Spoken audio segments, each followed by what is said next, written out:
Assise non loin de la Vierge Noire de la rivière des Pluies, à Sainte-Marie, Sarah Louméa scrutait les fidèles qui venaient remercier, prier, rendre louange. Quelques curieux et quelques touristes étaient très repérables. Sarah avait son banc d'élection, sur la droite, face à la Vierge. Elle y passait des heures et ne regrettait pas d'avoir coupé court sa chevelure noire ébène juste avant ce voyage vers la Réunion. Il faisait plutôt bon vivre sur cette île surgie des eaux 3 millions d'années auparavant. De son poste, Sarah pouvait observer les gens sur l'esplanade comme en bas de l'escalier qui menait vers la statue. Tous les âges, toutes les couleurs et toutes les classes sociales se mêlaient. Les touristes n'étaient pas très nombreux, plus attirés par le volcan entré en éruption la veille ou les Jeux des îles qui se déroulaient en ce moment même. C'était une journée sans nuages, plutôt rare en cette saison où les alizés provoquaient des changements météorologiques constants. Durant l'hiver tropical, c'est-à-dire en juillet et août, puisque la Réunion se situe dans l'hémisphère sud, la température restait au-dessus de 20 degrés sur les côtes, mais pouvait être négative au volcan et dans les hauts. Saison sèche, contrairement à l'été, la saison des pluies. Sarah avait vécu son premier cyclone dès son arrivée en janvier. Elle s'en souviendrait toute sa vie. La houle, le vent, les pluies torrentielles, cette sensation d'une nature puissante que les lois humaines ne sauraient dompter entièrement. Elle adorait l'énergie qui se dégageait de cette île. Ou plutôt les énergies.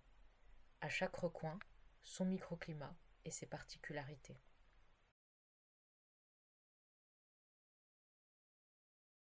Une statue à l'effigie de Mario, l'esclave marron que la Vierge Noire a protégé.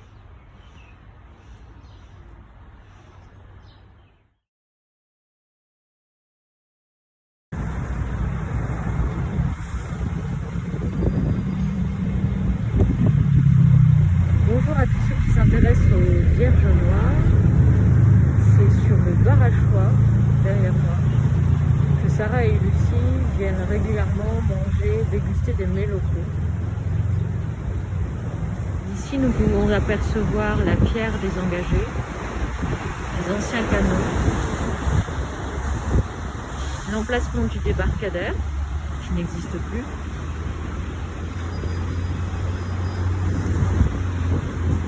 et le chantier, encore inachevé, du viaduc en mer, la fameuse route.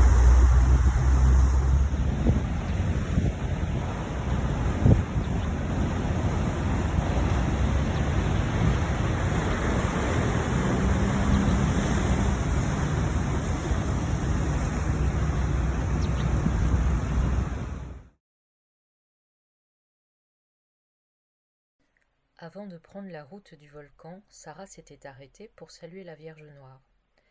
Après l'embranchement à Saint-Benoît, elle s'était dirigée vers la plaine des Cafres, où elle voulait photographier quelques cases créoles.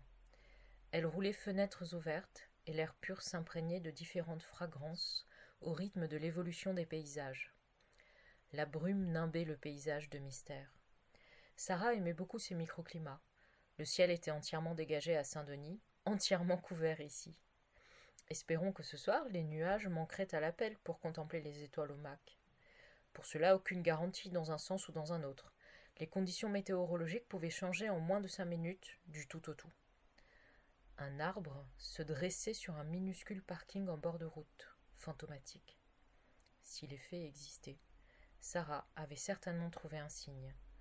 L'arbre aux branches sèches dégageait une étrange énergie, ni d'ici, ni d'ailleurs.